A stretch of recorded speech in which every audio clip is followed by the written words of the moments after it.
Good evening, everybody. Thanks for being here. You're at the Taubman College of Architecture and Urban Planning. I'm Joe Grangs. I'm the chair of the Urban and Regional Planning program here. And before we hear from tonight's speaker, I'm going to welcome to the podium Andrea Brown. She is the executive director of the Michigan Association of Planning, or MAP. And MAP is a very special organization. It is a state chapter of the American Planning Association. And MAP is actually one of the biggest, strongest, most influential state chapters in the country. And we're lucky to have connected to our program this good friendship with MAP and a friendship with Andrea Brown. Andrea has long been an advocate of students, and MAP is an advocate of students in a variety of ways.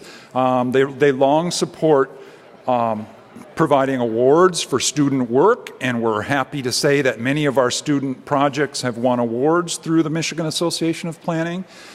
MAP also has student members on the governing board, which is very unusual for a state chapter, and it also runs an annual conference, a conference run by and for students, and I think it's an amazing institution, something that's been going on for some 15 years, and I know that other state chapters wish that they had something like that. Andrea has been around for as long as I've been here, for some 20 years, and we're really happy to have this connection with the Michigan Association of Planning. So Andrea Brown will now introduce our speaker.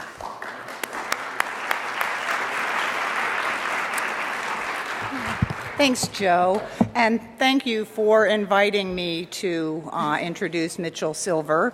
I would like to say a couple more words about the Michigan chapter of the American Planning Association. As Joe said, we are one of the largest chapters, oddly. I mean, this is Michigan, after all, but as a result of a merger a couple of decades ago, we have a lot of local officials who are our members, too. What I do want to say to the incoming student class is, wow, welcome to Michigan, first of all. How many of you are from Michigan? How many are not? Well, that's a lot of out-of-state. That's a lot of out-of-state students. That's fantastic, because we always like new brain power coming into Michigan. It really is what keeps our field of planning vital, strong, and new. So the Michigan chapter, as Joe said, we pay a lot of attention to students. We believe that your first years as a student studying planning are the first years of your career. And we look at that in a way that we treat you in a lot of ways better than some of our longer term members. Wendy Rampson, who I think most of you have met over the last couple of days, is our Director of Programs and Membership, and she has taken charge of our student programming at MAP, helping the students run the student conference that's held annually. The University of Michigan hosted that this year. We have scholarships, so once you're here, you'll have announcements about our scholarships and the opportunities to put in for awards. The University of Michigan, it was U of M's turn this year to provide 2 student board members, because we really believe in supporting and nurturing leadership from the time you are a student. Again, it's the first step of a long career in planning, we hope. Wendy also manages our emerging professional planners. So once you're done with your education here at the University of Michigan, we have great networking and learning opportunities for that part of your career too, and then a couple years after that we have just a lot of great professional development. You may want to get your AICP, the American Institute of Certified Planners, the accreditation for planners. We have a good number of FAICPs in the crowd today too. Mitchell Silver, Dr. Norm Tyler, Dr. June Thomas, which is just the highest recognition that a planner can receive. And I would encourage you as you move through to consider getting your AICP. So the University of Michigan is really an amazing institution. I was taking a couple of notes before coming up here, because I know that the faculty at the University of Michigan School of Planning and Architecture provide a lot of intellectual capacity to our chapter. Dick Norton? Dick Norton is on our law committee. He has written a whole bunch of laws for us. The laws that are changing the way we do planning and zoning in Michigan. One of your faculty members, again, 2 students were on our board this year, Andrew Moss and India Solomon. June Thomas started more than a decade ago. I'm not going to say how long ago it was because it was soon after I came on as director. Really inspired me and made me create a social equity and planning fairness committee. That came from June Thomas, just a revered faculty member here. Thank you for that, June. It's still going strong. We're meeting again on Tuesday. Faculty speak at conferences all the time and run our workshops. Leslie Hoey and Rob Goodspeed worked with us on our evaluation processes to make sure that the efficacy of our training programs is always excellent. And Eric DeWicki was on our board for 2 terms, really strengthening that connection between the chapter and the university. And he was instrumental in changing the way that we ran our board by creating the 2 student members, and also now it's a high priority of ours to always have a faculty member on our board. So we put out a beautiful magazine when you're a member. So you get a free student membership. Did anyone mention that to you yet? The American Planning Association offers free student memberships. Your faculty will sign you up with your free student membership when you come in the fall. You get an American Planning Association membership plus a chapter membership with all the goodies I just described. We really are a strong chapter. We provide great strategic, targeted opportunities for students to learn and connect with professionals. So welcome all of you to this event. I hope to see many of you, all of you. I hope to see all of you over the next couple of years when you select the University of Michigan and attend MAP programs. We have really discounted rates for the workshops that we run, which again are just great networking opportunities. I would now like to introduce Mitchell Silver. June Thomas, Dr. Thomas, also introduced our chapter to Mitchell Silver probably around the time we were creating the Social Equity Committee, and we've brought Mitchell into our chapter for keynote presentations three or four times. He's sort of our hero. We like him an awful lot. So you're really lucky to be able to hear him tonight. He is a star in our field of planning. He is the immediate past president of the American Planning Association, and he is an FAICP, again, a fellow of the American Institute of Certified Planners. He has returned to New York. How many years have you been back? 5 years back in the city of New York, which is where he is from, running the Department of Parks. He's the Parks Commissioner in the city of New York. He's internationally recognized for his leadership in the planning profession and his contributions to contemporary planning issues.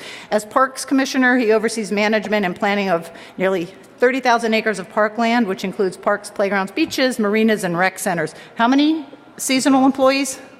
10,000. 10,000 seasonal employees. Full-time. More or less, that's a lot. Prior to returning to New York, he served as the Chief Planning and Development Officer for Raleigh, North Carolina, which is where we first made his acquaintance, and he led the comprehensive plan update process and a rewriting of the development code to create a vibrant 21st century city. He was the Dunlop Lecturer in Housing and Urbanization at Harvard, and in 2014 was inducted again into the Fellows of the American Institute of Certified Planners. Mitchell. Thank you.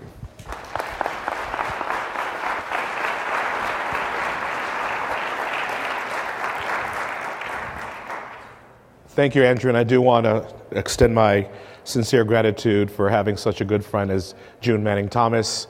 How we met was amazing. Won't share that story now, but it was providential. So I'm so glad to see June here again. So I want to tell you a little bit about my background before I start, because I know we have urban planning, we have architecture here in the room. I have an undergraduate degree in architecture. My graduate degree is in urban planning. And so I've been very fortunate to fuse those two together. And I have to tell you a story because when the mayor called me to consider coming back to New York, and he said, so we're thinking of making you the Parks Commissioner. And I said, Parks?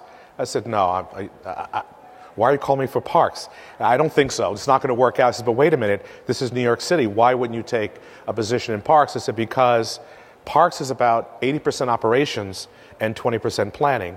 But then the mayor talked to me about his vision for a 21st century city, about equity and save. I said, you know something? I think I'll take the job and come home.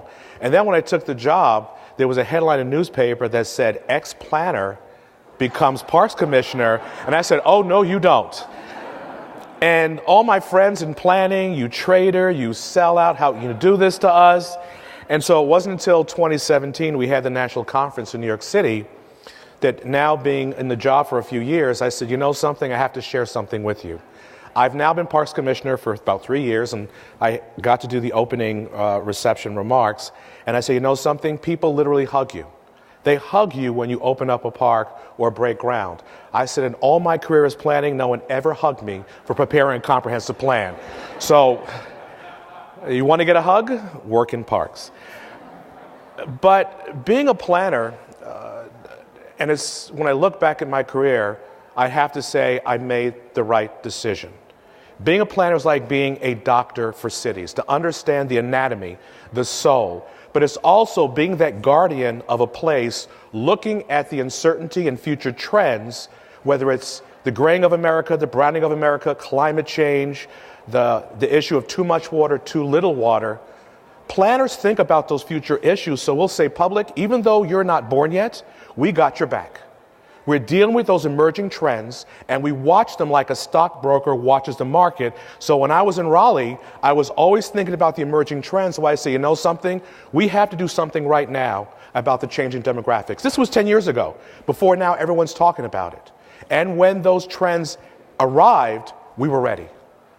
We are guardians of the future. That's why I love the planning profession. So I moved to New York. Easy fix. I moved to New York. And I now realize that I had to just limit my focus, I thought, on parks and public space, and actually broaden it not just to parks, but to parks and public space, because to me, parks are public space. But to understand that anatomy of a city, parks is part of it. And I told the mayor, look, I'm not going to be able to stay in my sandbox. Parks are connected to culture. It's connected to people's lives. It's connected to commercial, residential, all those things. I have to go broader than just looking at parks, even though it is a network and system. And so we started to change things in the Parks Department. We don't just cut grass and prune trees. We actually provide a lot more. They're the outdoor living rooms, the front yards, the backyards. This is where people connect. It's not just for physical health, but it's also for mental well-being as well. And so I saw my role as providing that livability, that connection where people can go to live their lives, particularly in a city as dense as New York. So I want to just give you a quick overview about parks and its evolution from going back to the mid-19th century. If you go to Europe, they call them parks and gardens, even to this day, parks and gardens. Because parks were places that you strolled through. You didn't sit, have a picnic. You just walked through, you observed, and you kept moving. And the U.S. was influenced by these parks and gardens. This is in Oxford in the United Kingdom.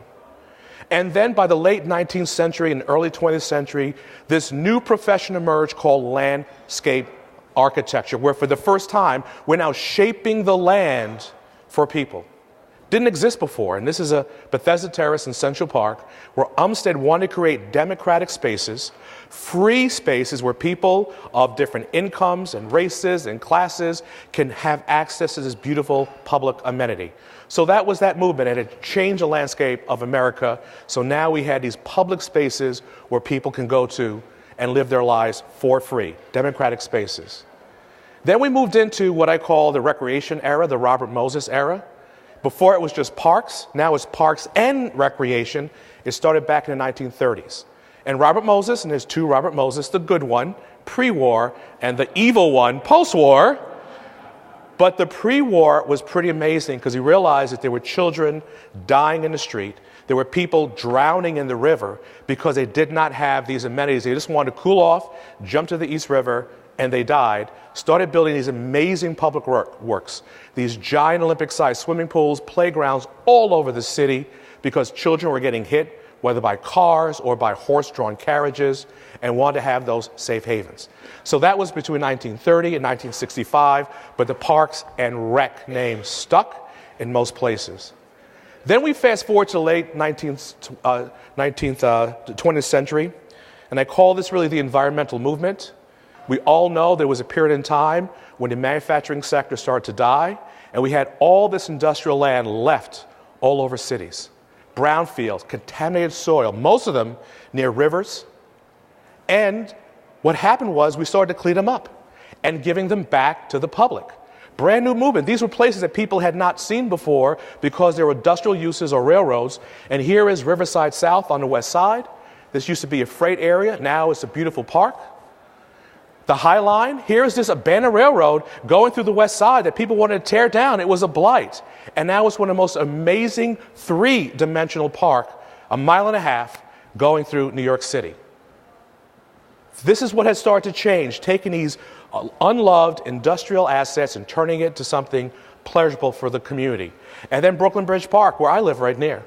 I mean, I always knew it was there. I could not believe when I was actually there that I was experiencing the waterfront for the first time. And what I love about New York, we give our best land to the public.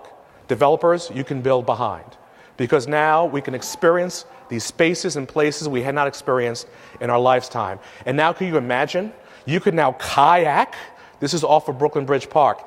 In the East River, it is transforming the livability of our city just by reclaiming these contaminated public spaces that had not been used before. So to me, parks in the 21st century, they're not just green spaces. They are public spaces for people. Just like Umstead. It wasn't about the green. It was about all of you. He wanted to give you those places that when you went to dense cities, you had a place to connect, to relax, to relate. And cities that don't believe in having those public spaces, I don't find them to be very livable cities, because that's where I want to go to relax. They're not just for physical health, as I mentioned, they're also for mental well-being. Study after study, one just came out 2 weeks ago at University of Alabama, Birmingham. Just 20 minutes in a park will make you happier.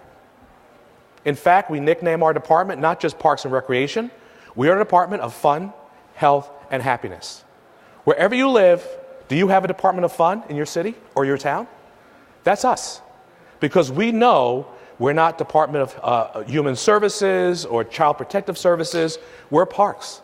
And we know just being in a public space provides more happiness to the population. So we're very excited about playing that role. So they do nickname me the Commissioner of Fun. So if you look around, that's one of my nicknames, and I enjoy it. Also, it's not just an amenity, it's also for infrastructure.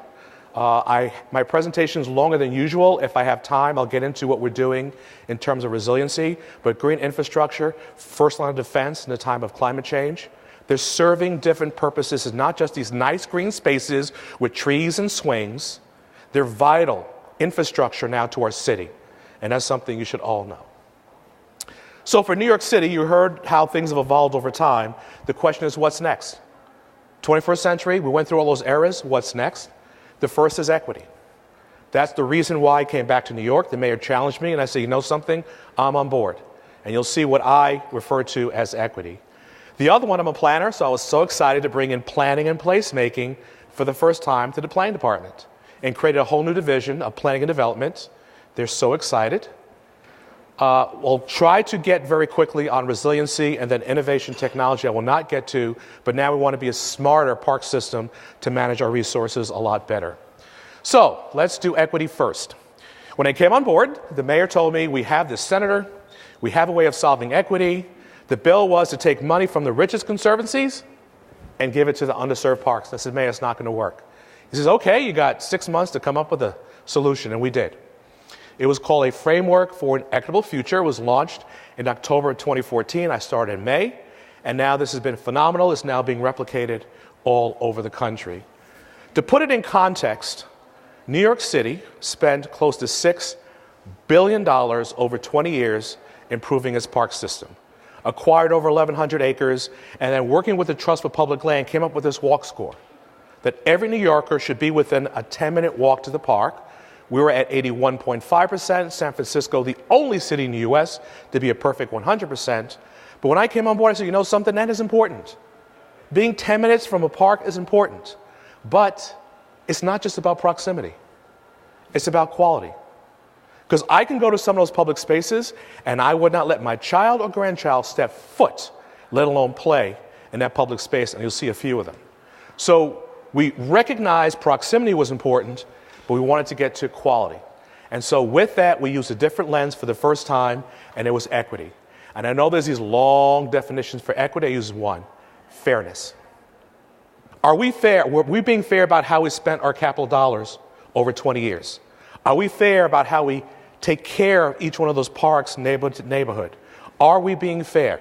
And the answer to us was, the answer was no. How do we know? We decided to do a data-driven approach, not survey people, not ask elected officials. We said, let's see how we spent our dollars to see how fair we've been over 20 years. So we look back, remember $6 billion spent? We wanted to know, of that $6 billion spent, how many of those 2,000 parks in New York City received less than $250,000. That's virtually nothing. And it turned out there were 215. 250 neighborhoods that had a park that seen no investment from kindergarten to college. Nothing changed. Seniors, families, they did not have a quality space. And the mayor and I looked at each other and said, that's not fair. We then took those parks and put them to the front of the line. We're going to invest in those parks first because every neighborhood deserves a quality park for them to grow, thrive, and connect. To the mayor's credit, he decided to put $300 million, bold move, hadn't been done before, to address 67, phase one, of those 215 parks. And the good news is we're now past the halfway point. I've been there about 5 years. We're now halfway. We expect to finish all of them, 67, by 2021. And then for those and this is not just tinkering, little improvements, we scraped it down to the asphalt and built a brand new park, and you'll see some of them in a moment. Transformative. Philadelphia is doing something similar, but not to the scale of New York. So there's one of those parks. Isn't it wonderful? Couldn't you go there and roll around on the asphalt and have a good time? And this is the Robert Moses Playground all over New York City, just asphalt. And my question is that a park or a parking lot? That was in the walk score. That was a park that they said, you're within 10 minutes walk of asphalt. Yay! What I like about this one is a little bit better. There's a bench and trees, so now you can hang out and have a picnic, propose on the walk score. On the walk score. And it's been like that for 20 years. While they see other neighborhoods with new, beautiful, green public spaces. That was not fair. Then in New York, we have this unique sign, don't know the history, but no adults allowed unless you're with a child. Anybody have that where they come from? Good, don't do it. This too wasn't fair. So if you're 12, you have access to all the parks in New York City. But if Dan goes there, sorry, sir, walk another 20 blocks to go to a park where you are allowed. That too was not fair. My other choice was that I was going to have a concession outside of each one of these parks so you could rent a child so you can go inside and have a good time. We're going to do that. So we changed it because that too was not fair. So we decided to take a whole new approach to how we're going to design 21st century parks. Number one, a lot more spray showers. New York is hot. People can get to pools or the beaches. So now we introduce beautiful spray features so that kids can cool off in the summertime. Adult fitness equipment is another feature we're adding. I didn't put dog runs. A report just came out today. New York has more dog runs than any other city in the United States. And I can tell you, some young folks may not have mates or friends, but they sure have dogs, in some cases too. And so I'm not surprised we have a lot of dog runs in New York City. Color. Vibrant colors. These are civic commons. And so we wanted to lighten them up with beautiful colors to get away from the gray drab that it used to be and use a lot more colors to make them more exciting and appealing. Green, green, green. So many residents in our work session said, please, we want nature in our parks. In some cases, it's stormwater retention.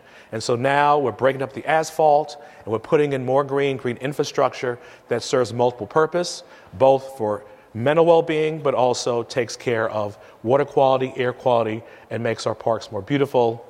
And then we are a graying community as well. People are getting older. We have a lot more multi-generational parks. Seniors like to sit at the edge of parks. And so now we have a lot more seating and tables so people can go there of all different ages, and our seniors can now age gracefully, and they can go in our parks. Now that the signs are down, they can go into our parks and enjoy our public space. So I'm going to show you a couple of examples of some are before and after, some are under construction. So this one is in the South Bronx. It's near Community College, Hostos Community College. And so I don't know if you can see it, but there it is. A little nice entrance. You can go in. What I like about this one, this park has a lot of nature, a lot of plant material, and it looks like that. Isn't that nice? That too was on the walk score. I mean, that's embarrassing. But I'm glad to say that this one now is under construction. We want to make sure it was multi-generational. It's near a college, so we want to have a central green because we know students can come there and gather. We also had places for seniors where they can sit, and then splash pads for young people. Truly a civic common, a common town square where people can come together. Made sure there's a lot of flow because a lot of people like to put fences around to make good uses push out bad uses, to make sure there's a lot of flow, a lot of activity so the space would feel safe. And it's going to go from that. And it's now, this one's under construction, should be done by next year. That was a space that had not seen investment in 20 years directly across the street from a community college that has thousands and thousands of students. Transformative to the neighborhood, transformative to that school. This one's interesting. This is in the Bronx. A lot of gambling and drug activity, not drug, but they used to drink bottles called nips, and so it used to go right in that little corner. And so even though it was a playground, the neighborhood didn't go there because they just didn't feel safe. Police would chase them away, they would come right back. So although on paper there was a playground, the children did not use it. It was back there where they threw the bottles. Staff had to go there every morning and clean it out. And then by the end of the day, it was back again. So what was interesting is when we closed it off for construction, it pushed out the bad activity. We then got our staff to come in, working with the local residents from public housing, to reclaim this space as theirs. On opening day of all the parks that opened, there were more at this park opening than ever before. And that was it. Grandmother's saying, muchas gracias. You don't understand. I can't go upstate for vacation. This is where we take our kids for vacation. There's amazing water play. And what I love about this one, I want you to look at a little girl. This is a hot July. Look at her face as that cool water is hitting her face. It is transforming that neighborhood till this day.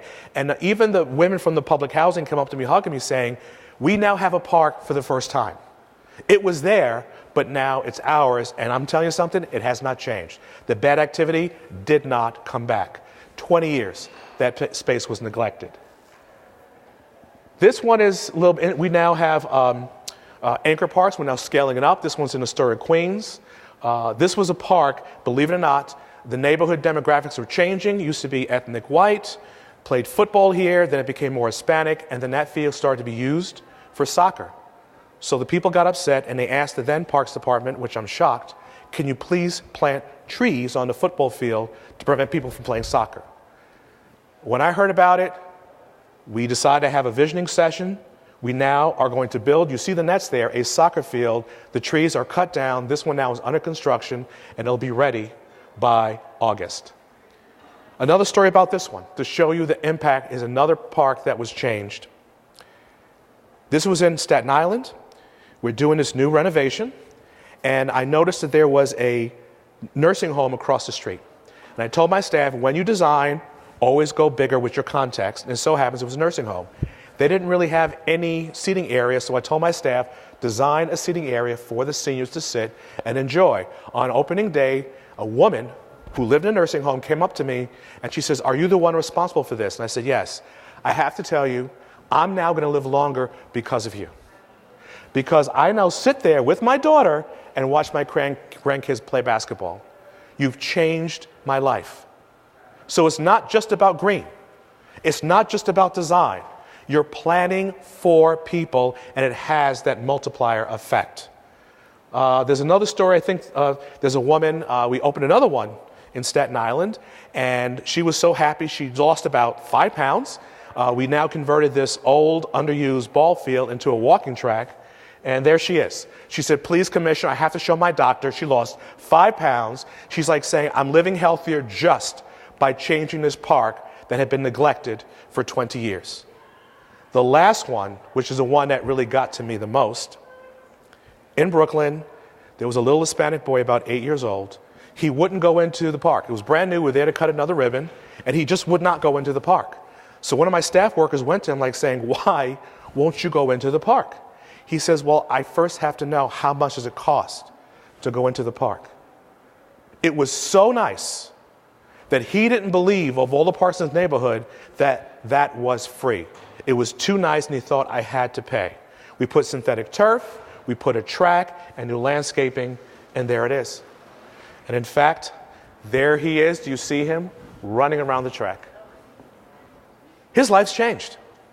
He lives a block and a half away. All the children in that neighborhood feel so different that this is free and it belongs to them. It's not just about the design. We plan these spaces for people. Now, this is in Detroit. I include this one because of all the places I've been to, and the most impactful slide that I've seen is that in Campus Marsh, in Center City, Detroit, they now decide to put a park in the center of the city and put basketball in the center of the city. Now, there are some places that won't even put basketball in their neighborhood, period. You know, there's one bad incident, take the rims down. But in Detroit, they put saying, okay, it's a majority African-American city, but to say, you know something, we want to change this city, and it told the people, young kids, you matter. Because most cities will not put basketball in the center of their city. Not going to happen. They did it in Detroit. It's successful. And that, to me, put Detroit, in my opinion, at a different level. Because that took courage. That took guts to say, all of you belong. As this city rises, you're going to rise with us. We're doing similar things in New York. We call them creative courts, where people see bad behaviors. We now get artists, famous artists, to come in there, redesign the course. Now we have major tournaments. And bad stuff doesn't happen anymore. People have this tendency of take down the rims, put up a fence. Good uses push out bad. And I always feel when people use that default approach of fencing, I think it's just a lazy way out. You're all creative. You can think of better ways of reclaiming a public space than closing it off because you're too lazy to think of the proper solution. These places are for people.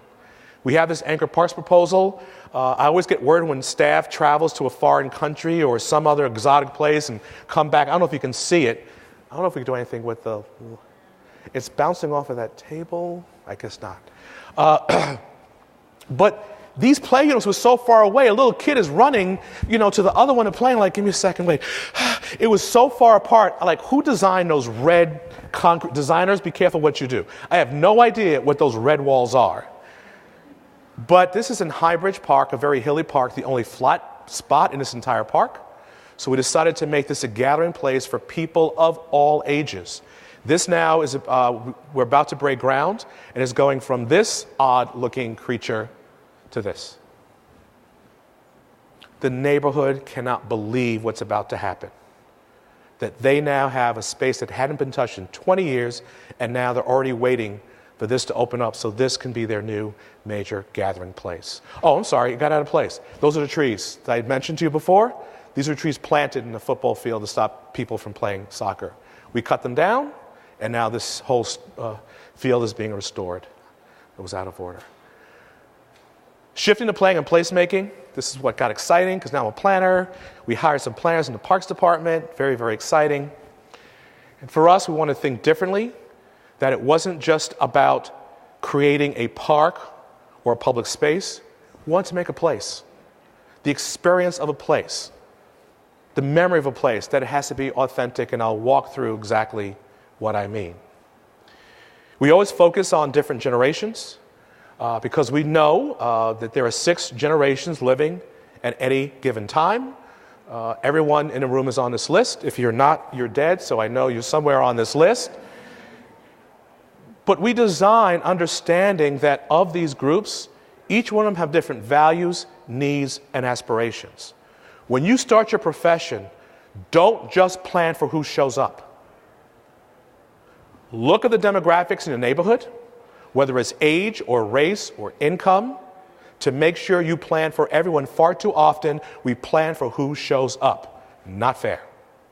You're planning for the community because they can steer you in a direction that is not what most people in the community want. And so we focus very carefully on the different generations, because you'll see later on when I talk about one of our proposals, when the older generations came in, they were saying, no, no, no, no, no, no.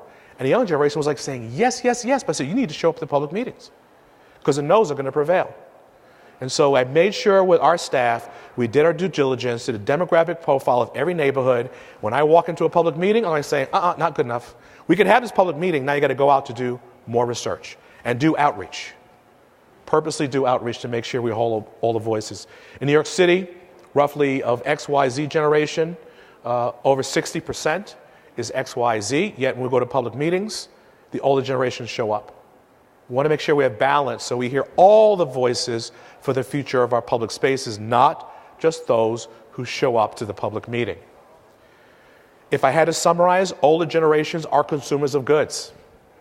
That's boomers, that's what we like, but the younger generations are consumers of experiences. I will live in a cheaper apartment, but I now have this whole city before me. I'm buying that city because I'm buying that experience.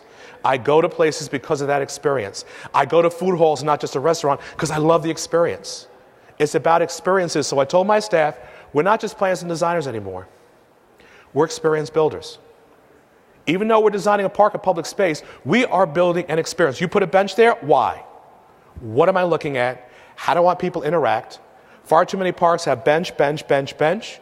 When I hang out with my friends, I don't like say, yo, what's up? No, I want someone sitting across from me or on the angle. So you'll notice that we're changing all of our bench configurations, because if I'm talking to you, it's hard to talk to someone when they're all the way down there. So we're changing the way we design our spaces about how people interact. But far too often, we put bench, bench, bench, bench. There was one park, literally, here's the park, they put the bench this way. Looking at the backyards, I was like, who did this? I want to find out who did this. Because people may eat and sleep in their apartments or homes, but they live in the public realm. They live in the public realm, and we have to remember that.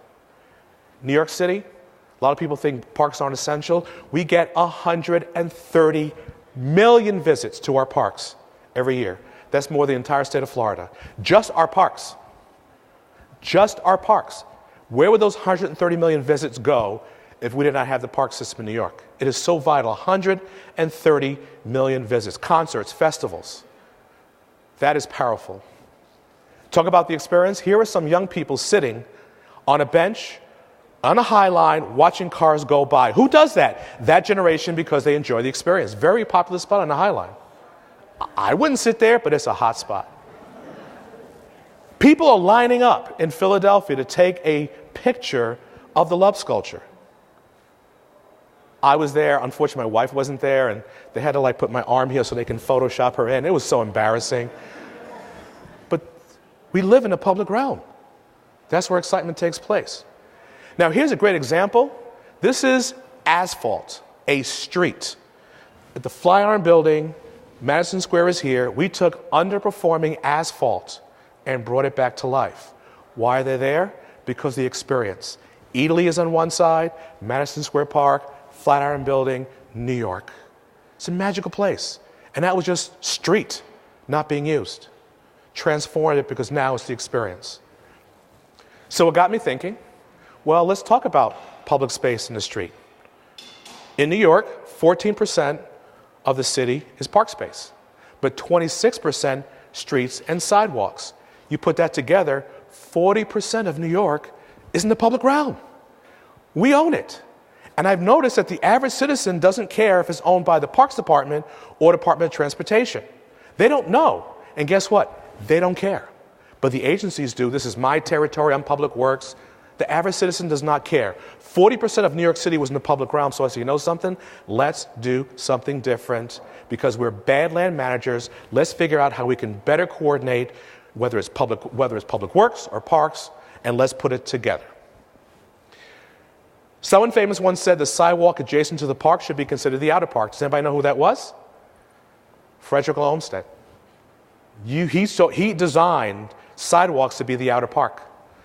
When I came in, I read the city charter, and it said that parks is to manage and care for all parks, squares, public spaces, and what? The sidewalks adjacent to the same. Yes! So I went to the Department of Transportation. I said, anytime there's a sidewalk outside of a park, It is now considered the outer park. So, this is Rufus King in Queens. You see a sidewalk, I see a park. We're now going to convert this sidewalk to low-impact development, have it green. We love these fences in New York. We're going to punch holes through. That little dog just wants to smell just a little bit of grass but can't get in. And so now we're going to convert this to an outer park because we own it, don't have to acquire it, just change it to a better place. We love to fence everything. These poor trees. I have a feeling we thought the trees were going to run away at night, so we put a fence around it. They didn't run away. We're now taking down this fence to make sure people have more access to green space. People say, I talked about older generations, I want to lower or take down fences. Like, what are you doing? It's going to make the parks less safe. Really? Somebody right now, if they're being mugged halfway down the block, can you see them? Can you see them? So in fact, fences made you less safe because they became a barrier where you actually did not have the proper sight lines so you could look into the park. And this is all over New York City. So I had the audacity to say they're coming down, cutting them in half, and boy, you don't know the outcry, but now New Yorkers have calmed down because they see how different it's become. This is Central Park. Here's Shakespeare. Beautiful statue. You can look at it, take a selfie, read it. But if you go to Queens, a statue in Queens looks like this. Why in the world are we doing this? Mom, who is it? I don't know. I can't see who's on the pedestal. The good news is we're doing this park. My staff's already taken it down, so the public can now interact. Now, monuments are a little controversial today, but at least now they can interact with this monument and not put a fence around it protecting it. You can engage with it to have an experience with this statue. We looked at some of our public pools. This is one of our public pools where kids go for summer camp. They swim, they have lunch, but it doesn't look like this. It looks like that. So I want to stop for a second and explain to you why sometimes kids are being so hostile. Why are we putting our kids in prison just to have lunch? Just think of the psychology of having that barrier that if these places are for people, that is inhumane.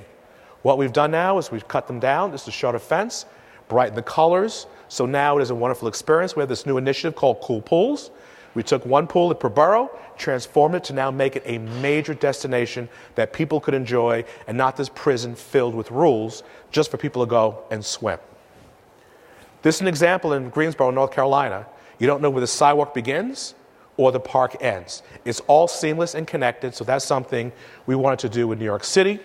That gave birth to this program called Parks Without Borders. We're now in the third year of implementing this program. The mayor gave me $50 million to implement it. Now, we didn't want to force this concept on people, so we want us to tell them, where would you like this concept to work? The approach is we look at the edges, the entrances, and adjacent park spaces and totally transform it. Public realm belongs to us. How now do we get the public to respond to change our parks for land that we already own? For entrances, take down the fences, give people greater access into parks, better sight lines, they have better connections to parks. Edges, lower the fences and put furniture on the sidewalks. Parks close, but guess what? Sidewalks never close. And now you can see in them and have a better connection. And then finally reclaim some of these public spaces that are just behind these fences for no reason. We have gardens that become dioramas that you can't experience, touch, smell. We had our public feedback session. Online, we had icons. You could actually put where you want fences to be taken down, where you want benches to go. Those that didn't have internet access, we went out with magnets to do the same approach. We thought we'd get about 1,000 nominations. We got 6,000 nominations citywide. The problem is we could only choose 8. And it was not an easy process. Prospect Park is the one that got the most. You'll see that in a second. So I will show you very quickly Seward Park and Prospect Park, and then I'll conclude my presentation, and then we'll go into some Q&A. So we picked one per borough and a few others. The first one, Seward Park, is the first public playground in the United States. It's in the Lower East Side, and that's where you see it right there. Beautiful garden. You see a library in the back. A real destination for the community, but that garden, before I intervened, was locked. You couldn't get in. You couldn't interact with the garden. Only 3 people had the key. We did change that, but now this project is under construction right now to change. That's the entrance to the library. For no reason it was locked. You had to go all the way around the block through the park to get to the library, when literally the library is right through that fence. No reason whatsoever. We're now going to lower the fence down to 4 feet, so now you can engage the garden. And now you can see there's the library, there's the park. So in the past, this is where the fence was. You had to walk all the way around in here through the park to get into the library. Made absolutely no sense whatsoever. I'm now standing on the steps of the library. There's a fence to my left. There's a park in front of me. It's going to change from this to this. We owned it. Didn't have to buy any new land. We just thought differently about how to connect it. Now it's an open plaza, benches, it's a library. People could sit, read, enjoy public space, transformative. And this one, like I said, is under construction. Prospect Park, where I grew up, always had this perimeter fence. Never understood why. I said, we should take down the fence. You can't do that. People don't want to walk there. They're scared. They don't want to walk through that fence? No, they don't. You need to tell somebody because they've already decided they want to go through. There's a 3.25 mile length with no entrance on this side of Prospect Park. And it's been like that in my entire life. And they're telling you we want an entrance. So we decided, not far from Grand Limited Plaza, I don't know if you know New York, there's now going to be an entrance, and Department of Transportation is going to add a crosswalk to slow traffic down. And so this is what it's going to look like. The first intervention to Umstead and Vox Park in I think about 60 years. That's now the new entrance on the side of the park that's less affluent. Now they have access to the park. Here's another angle that is now starting construction soon as well. I'm going to end on resiliency because some of you, this is going to be a big issue in the 21st century. New York is a coastal city. We're dealing heavily with climate change. We have 520 miles of coastline in New York City. 155 of that are parkland alone. So I have a big responsibility to figure out how do I protect parks 155 miles. I also oversee 14 miles of public beaches. Very vulnerable in a coastal city knowing that sea level rise is a real reality. Superstorm Sandy for New York was a wake-up call. 42 people died, close to $1 billion in damage to 300 park sites, and we realized that two-thirds of our vulnerable population live within the flood zone. This is something we can't debate. Is it real or not real? We felt it, we see it in every storm. We're worried about what to do. So we're actually very aggressive, at least in parks, to deal with how do we make sure our parks are resilient going forward. The mayor just announced a lower Manhattan resiliency study because right now all that you see there is going to get flooded in the next storm. So we're now focusing on elevating it.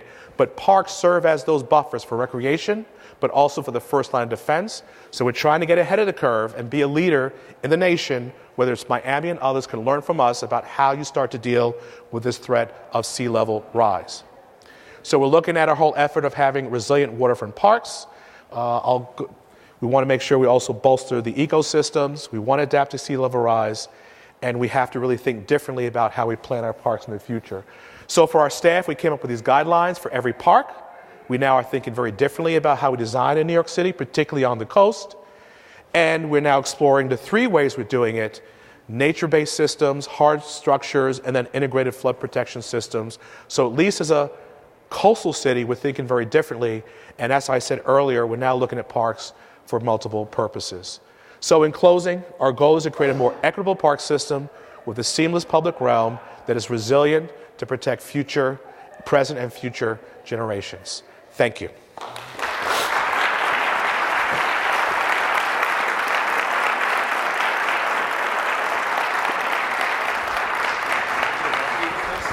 I've been waiting for this.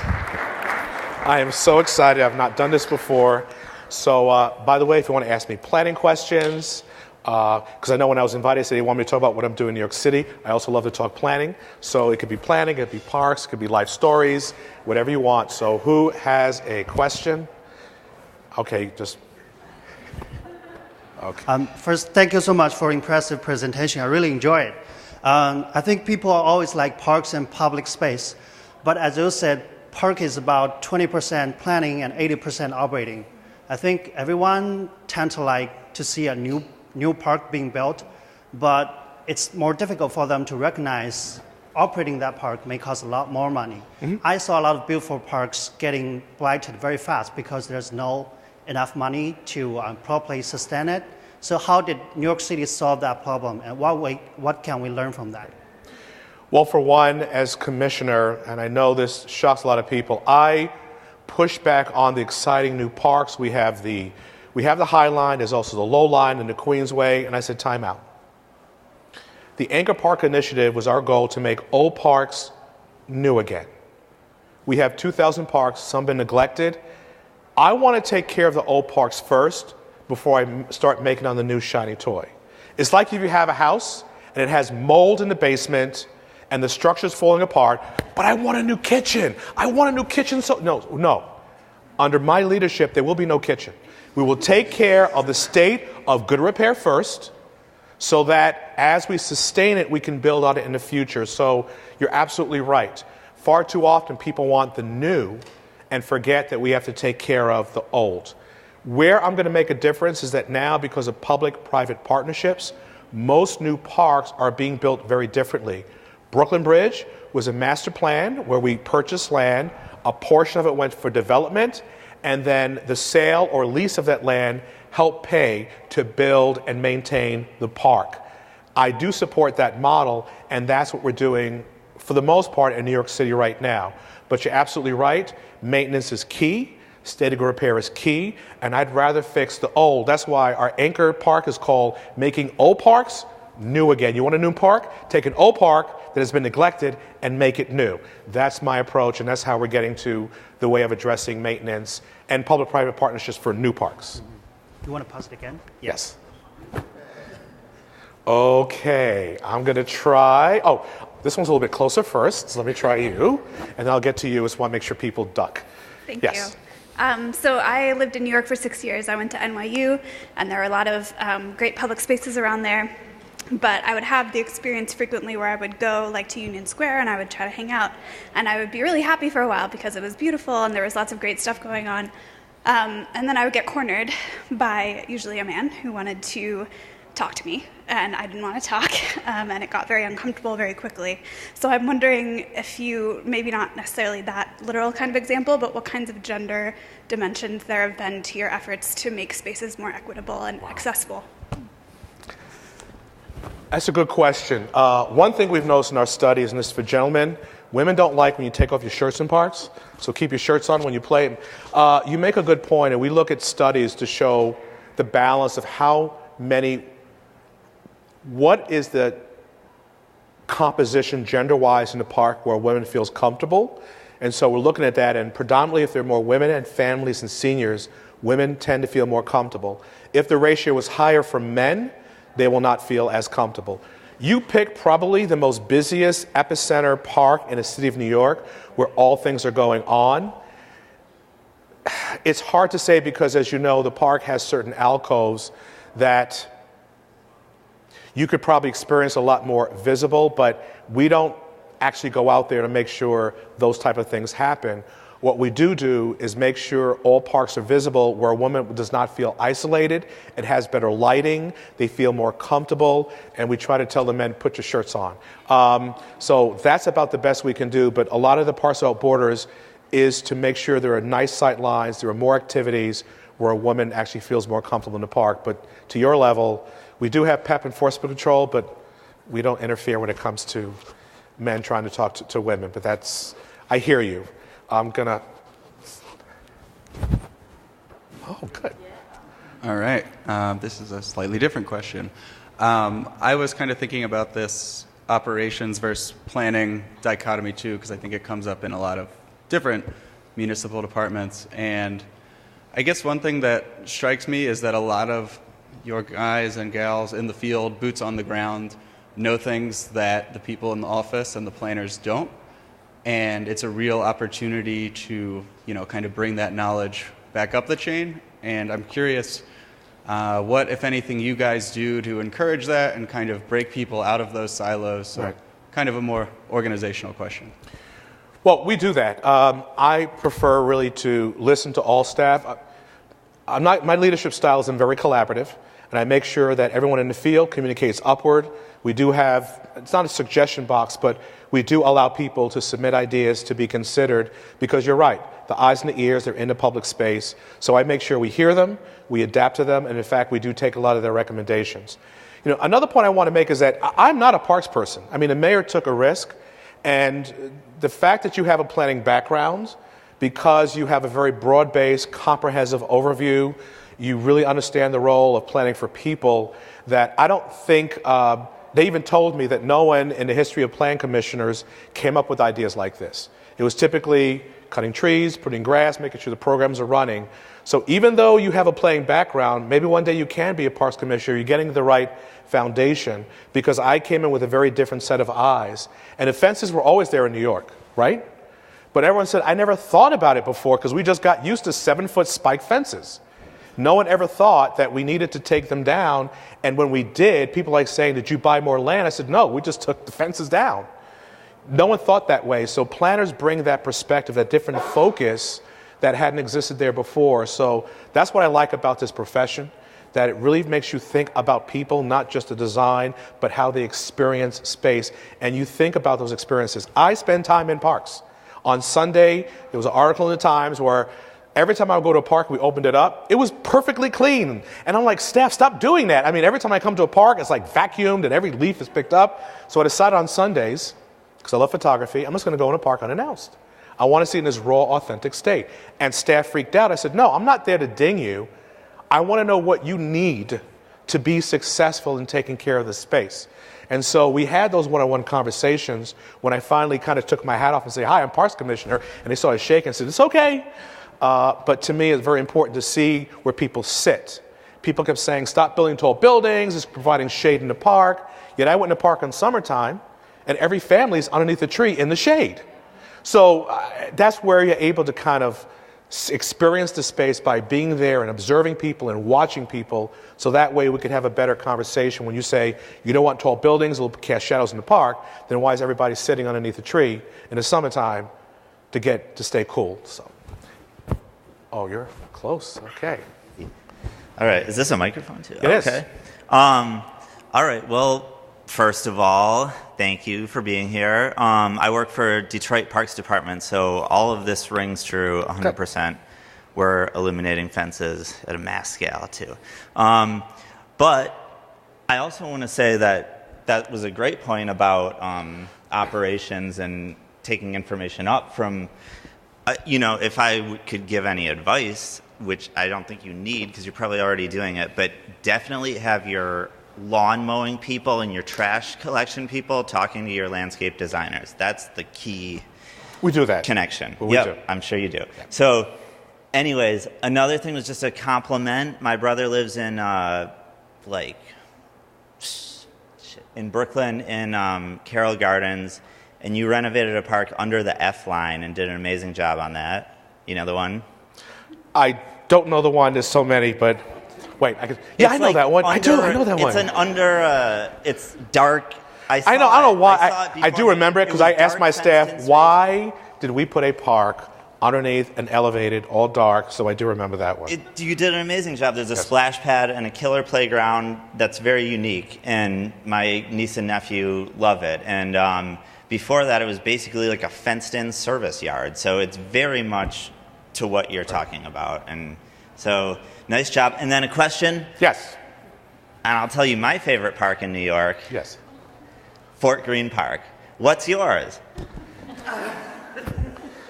I live near Fort, it's Prospect Park. Prospect Park because I grew up 2 blocks from Prospect Park, and every memory I can remember as a child is focused on Prospect Park. So while Central Park is clearly way up there on the list, my sentimental favorite is Prospect Park, and I live about 3 blocks from Fort Greene. Dan, this one's you. Thank you, Commissioner Silver, for that really inspiring presentation. I always enjoy hearing you speak, and thank you for coming to University of Michigan, and for always being accessible to me personally. I appreciate that. I will pivot so you can talk a little bit more about planning. You mentioned planning for the future early on in your presentation. Speaking to a group of aspiring planners, you talked about like a 10-year sort of time frame. Like, what do you see being, you touched on resiliency, but what else do you see as key challenges that we need to be looking at in that time frame? I'll say the same thing I said 10 years ago. Changing demographics is going to it's rocking the country now, and it will continue to do so. When I first talked about this back in 2008, and June remembers this going to conferences while I was pushing for more diversity and equity, that I knew our neighborhoods would change, our cities would change. I had no idea it was going to be as bad as it is today, and there's a Pew poll that came out today that doesn't look good, and I think it's not going to shake itself out until the 2030s. That's going to have impacts about our immigration policy, about our labor force going into the future. The reason why New York, the United States, is so successful in terms of having a healthy workforce is to immigration. Different in Europe, different in Australia. So the fact that we do not have a robust immigration policy means that there will not be enough young people to take care of us when we get old. The labor force is just not going to be there. Those will have implications. The aging population, the browning or the changing demographics of America, to me, is still first and foremost, because we're seeing the political earthquake that's happening right here in the United States, and I'll let you interpret how that is for neighborhoods, for schools, for jobs, for leadership, for public policy. To me, that is issue number one. Number two is climate change.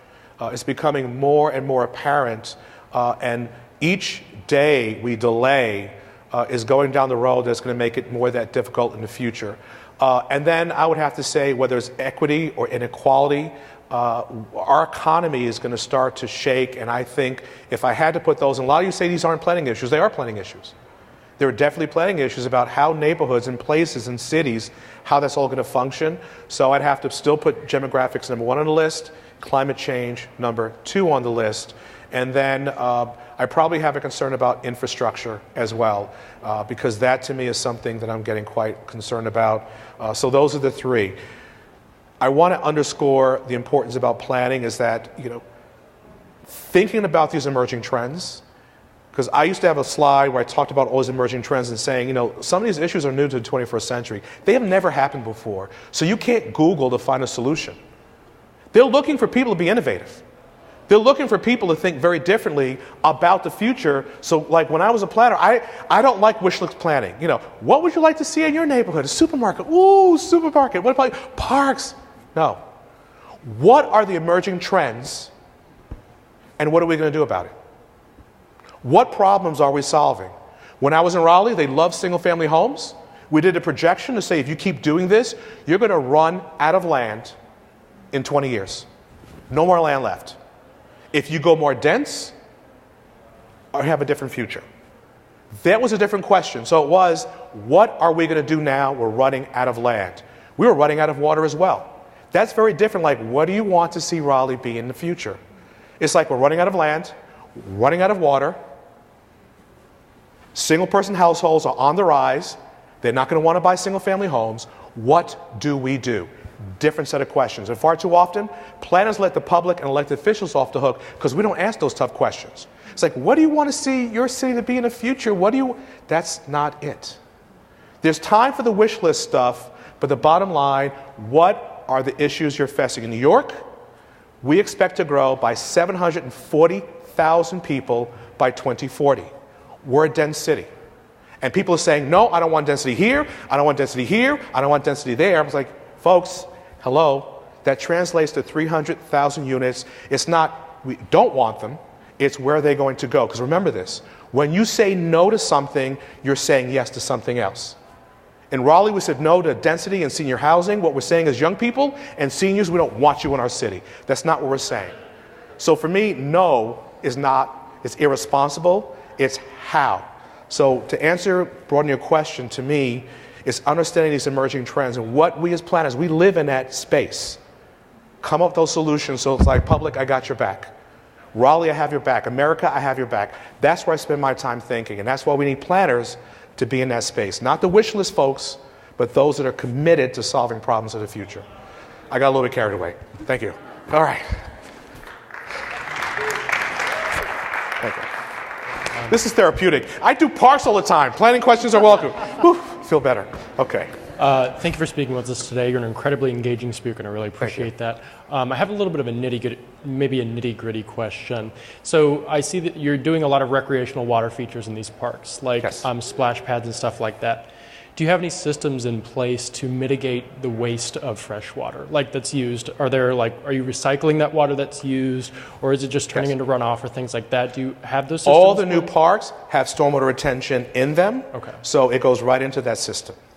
There are some that do go out into the regular sewer system, but there are some of the parks that we're capturing that within the park itself. So it's actually both.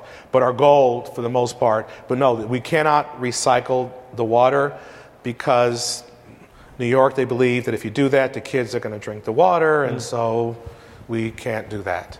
So in some cases it goes in. There are some parks that goes in. Most of them goes into the sewer system. But good question, not nitty-gritty. Okay. No question is a bad question. Okay. I want to get a chance of throwing back there. Do you have your hand up? Okay. I'm going to give a shot back there. It's a three-point shot. Yes. So I assume that one of the pushback on the fences would be that people think that, especially at night, that the parks should be locked and are safer as locked parks. So how have you been able to handle that safety concern, closing the parks at night? Well, for one, swings are not bad people. Swings don't have fights for themselves at night. They don't do it. I think that New York was a bad place in the 80s and 90s. And a lot of people still think of, in their mindset, that New York is still in the 80s and 90s. It's not. It is now the safest big city in America. There's less percent of 1% of all crimes occur in our parks. Parks are safe.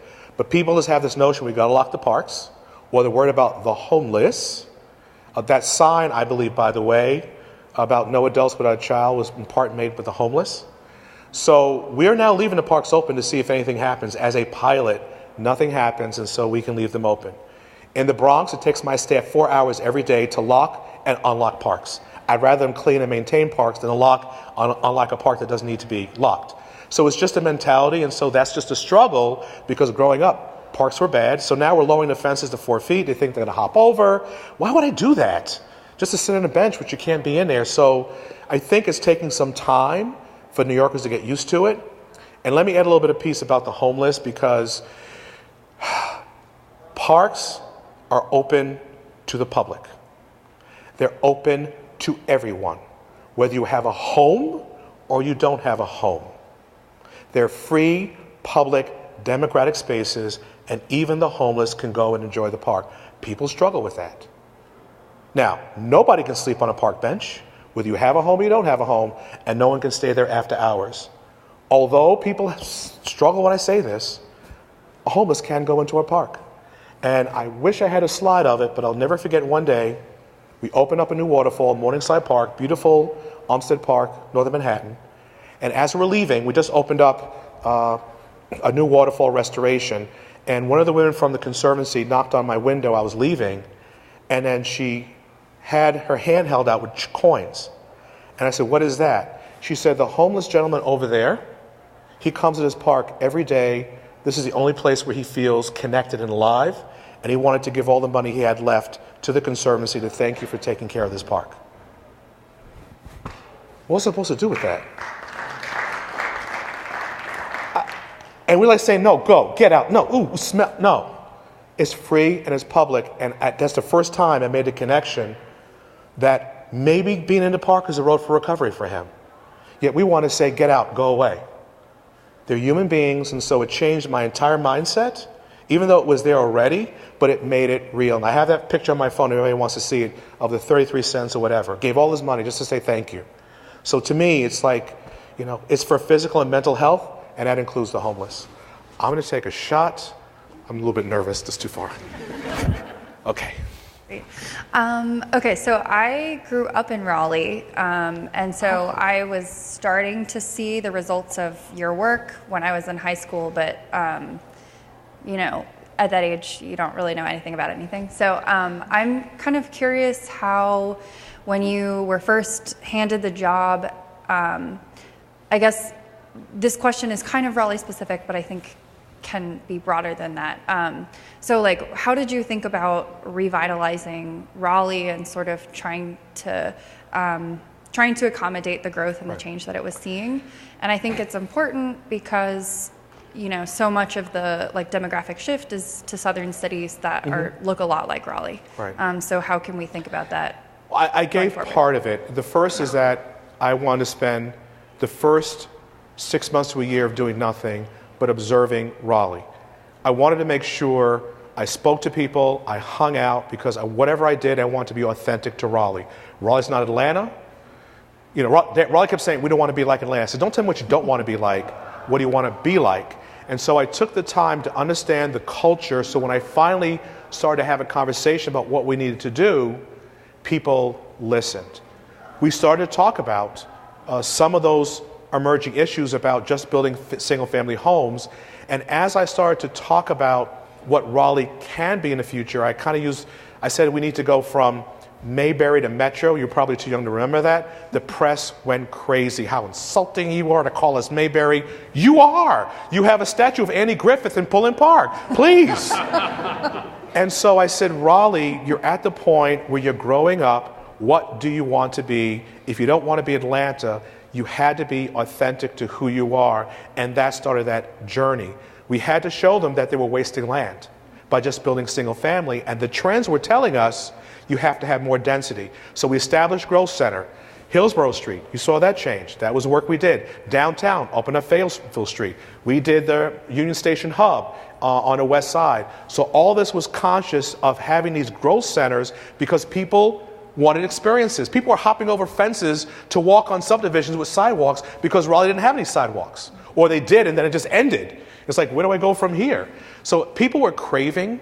They were coming from the Northeast, and they wanted city. And so I had to work with different generations as well. Didn't just do the older ones because we knew they were saying no, no, no. We tapped into the younger generation that were downtown emerging, and then we just saw the change and took on from there. So it's a longer story than that, but I had to connect with all generations because I went to the public meetings like saying, no, stop making us look like New York. You better keep Raleigh, Raleigh. I'm like, what does that mean? Keep Raleigh, Raleigh. I'll keep Raleigh, Raleigh. So it was a relationship I had to develop, a matter of trust with the residents, and then we talked about the emerging trends, what are we going to do about it, and then it started to come to pass. And I'll be moving back when I retire, so hopefully you'll be back there too. Great. Thank you. Easy one, thanks. Hello. Hi. Thank you for your talk. It was really great. Thank Especially you. liked when you talked about how planners were like the doctors of cities, and I really loved that. That took years, by the way. What is a planner? We're a doctor for city. I like that. You can use that. It's like perfect Okay. and succinct. Yes. My question is, as a black planner and going through your career, how did you see the space when you started? How do you see it now? What are the changes and challenges? And, you know, where do you see it going next? That's like a whole lecture unto itself. I mean, it wouldn't surprise you that there were not many planners of color when I came in. And I was very sensitive to what I call typecasting into positions. What I mean is that if you were a black planner, they sent you to Harlem. If you were a Hispanic planner, you went to East Harlem. Not that that was a bad thing, but I noticed all my colleagues were in high-profile areas, and they were getting promoted by having downtown, high-profile projects. I enjoyed working in Harlem, but I wanted high-profile as well, and so there was a certain typecast. And so luckily, I was coming up as a very gifted planner, and I said, look, I'm not going to Harlem unless you give me a part of downtown. Got to be a deal. And so that's how I was able to really rise up. Secondly, I got involved in APA. And that gave me the expression to write, to speak, and for people to see me in a very different way, to break out of that box, but got very active in diversity issues as well in New York back in the mid-90s. When I became a director, things changed because when I was in Raleigh, no surprise, Southeast Raleigh had a black planner. I'm like, surprise, surprise. And so I started to rotate the planners throughout the city so everybody got an experience of working in different places because that was my way of achieving diversity. I think it got to a point where once I had credibility, my skin color really did not matter, but I knew it mattered to those that were under me and it mattered to those communities that I work with, that I wanted to be a role model, I wanted to be a great planner that was also African American, that we too can be on par with our colleagues. So coming through it was tough. I had to fight hard to get those other opportunities because I just felt, I love Harlem, but I also like Midtown Manhattan. And so I had to kind of work my way. But APA for me was the savior because through it I found colleagues that shared my point of view, speak, present, write, and then that helped me in my profession. So I think it's probably a little bit easier now. Maurice Cox is doing great things. We're encouraging more people of color. APA is now reaching out with their inclusion and social equity. So it's a lot different now than it was years ago, but I'm not saying the battle is over. Thank you. Oh, well, you had a question. Good. Now, someone have to tell me time because I will just. Yes. Okay. So, it's 7:16. No, I meant how much time gotcha. do I have before they pull the plug? Sorry. So I'm a first-year grad student here. Before that, I lived in Brooklyn for a couple years. Where? Crown Heights. About a mile or half a mile away from Prospect Park, and then before that, in Greenpoint near McCarran. Yep. So first of all, thank you for the extraordinary work that you've done in making those neighborhoods more beautiful and open to everybody. So one of the things I want to ask you is, in class we talk a lot about declining budgets and the trend towards austerity and how, as planners, we're going to have to deal with issues like that. Mm-hmm. And so I know from living near McCarran and Prospect Park that there are neighborhood nonprofit groups that are focused on maintaining them and have their own budgets and et cetera. But then parks in like Bensonhurst don't have that, and then they end up more neglected. And so I'm curious if you have advice for how we can reverse that trend, or at least work within it to maintain parks the way they need to be maintained. I have this saying that we have to do a better job at talking about cost and value. Far too often, cities look at the cost, how much does it cost? But I look at the value. And if you notice my presentation, what is the value of a public space? Because if you close off all your parks in the city, people will not want to move there or stay there. But what is the value? I know the cost of doing a new playground. What's the value of a child with autism playing in a public space and smiling and laughing for the first time? What's the value of that one? How do I do that comparison? And so people are so focused on the cost, but not the value. There's a value to having a beautiful, strong park system. And so I'm not saying it to be successful, but I had the exact experience in New York. They said, why should I give you money when the fire department needs this and this division needs that? And I say, for far too long, you have not seen the value of the park system. Let me shut them off for one day. And we did during a snowstorm. And the city freaked out. I showed you early on all those networks and systems. Shut it down for a day. Shut it down for a day. So I think that we undervalue certain aspects of our networks and systems in our cities, and I don't know the right answer, but my job is to try to communicate that value in a way that if we lose it, there's going to be an impact. Because right now in New York City, we're moving toward some budget cuts, and I'm trying to articulate, okay, if you want to do this, just know this is the consequence. So I think it's arguing, particularly when you're dealing with fire, police, sanitation, roads. Park's going to have a tough time, but think about the value and not just the cost. And thank you for living in Brooklyn. 2 more questions. Now, I just want to say one thing, and this is something, a life lesson. Tough times are going to come in your profession. They're going to happen. This is something I've lived by my entire life. When tough times come, remember you always have 2 choices: to be bitter or to be better.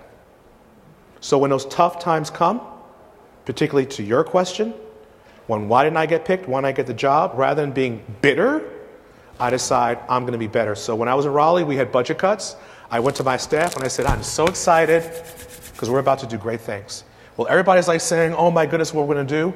The planning department in Raleigh excelled. We eliminated all parking regulations in Glenwood South. The woman left, you know what I'm talking about. And the economy thrived.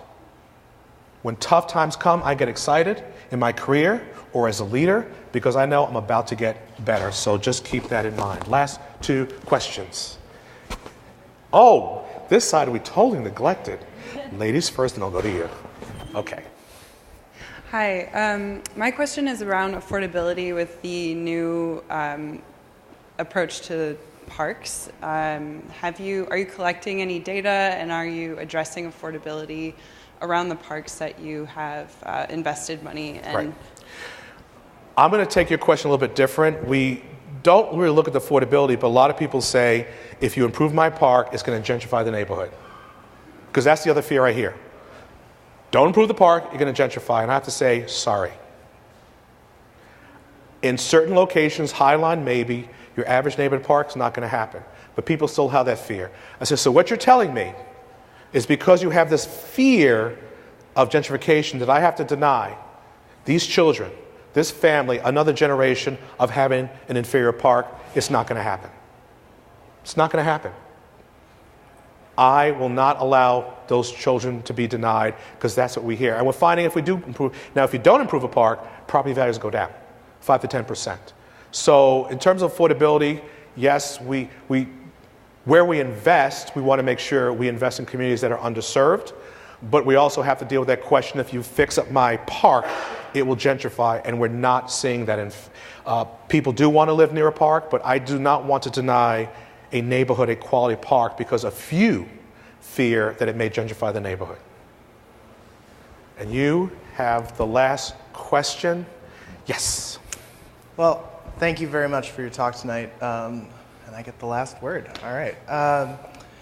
So you talked at the beginning about wanting to preserve memory in the park system. So I was wondering if you could talk a little bit more about the work you're doing with trying to preserve history in parks and communicate that to the park goers of today, of sort of who came before them.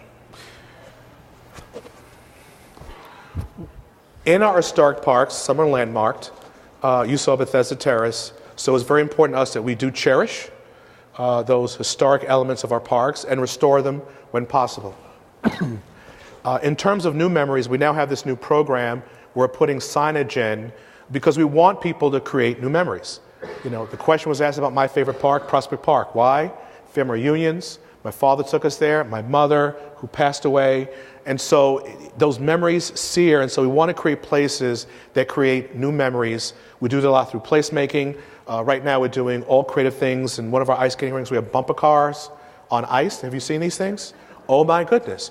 I mean, kids go there, and these are memories seared in their brains, and so we want to offer, whether it's art, placemaking, new activities, but for the older parks, whether it's monuments, which is very controversial, monuments and restoring some of those historic elements and bringing them back to life for us is critically important. So that's what we do on that end. And then one thing we're doing, which is so cool, my staff now is in one of the parks in northern Manhattan. They're putting up these signs that are somewhat whimsical, but apparently this is placed at Fort Tryon Park, where a lot of people propose and get married. So now they have these signs in different places that'll say, ask them, they'll probably say yes. So we're doing those other things that connect people and memories to parks. So whether it's restoring what's old, creating those fun experiences for the new, or making it more whimsical to have people experience parks in a whole new way, are some of the things that we are doing. So I want to thank all of you. I always like to give advice to students. Can I give one last thing? Okay. So all of you are going to have resumes soon. Not this level of your career, but the one thing I have to give you advice, when you write your resume, make sure it has life and it's not, no, I have to tell the story this way. Last story. So I was getting no to all these jobs. I wasn't getting it. I was getting frustrated. I'm always number 2, not number 1. I was on a plane to Savannah, and there was this executive search person sitting next to me, and we struck up a conversation. So he said, give me your resume. I'm going to do an analysis. I'll give you a free coaching session. We did that, and he called me up, and he said, can I ask you a question? Very impressive resume. Are you dead? Am I dead? He says, well, the reason why I say that is because your resume looks like an obituary. I was like, whoa. All I can tell you is when you start your profession, It's not that done, done, done, done. I could do this, I can do this. It's not what you've done, but some here I want to know what can you do. So I had to change my entire resume. Yes, I did a comprehensive plan, but I changed the lives of these neighborhoods. I created this amount of jobs, which helped the economy. What was the result of doing that plan? You did the plan. All of you can do the plan. What was the result? What was the value? So when I read it, especially my cover letter, it's not what I've done. You were a nice person. I remember her. She did all these wonderful things. Oh, bless her heart. What can you do? They're hiring because what you can do. So the better you understand, you don't just do a plan. You're helping the elderly. People are now living healthier lives because they have access to parks and green space. There's an outcome to what you're doing. So as you grow in your profession, please remember that because it's changed my life. Every time I do a new job description for a job, it's not what I've done, but I want to understand the impact it had so they now know if you hire me, this is what I'm going to do for you. Parting words, thank you all. I enjoyed it here at university. Oh.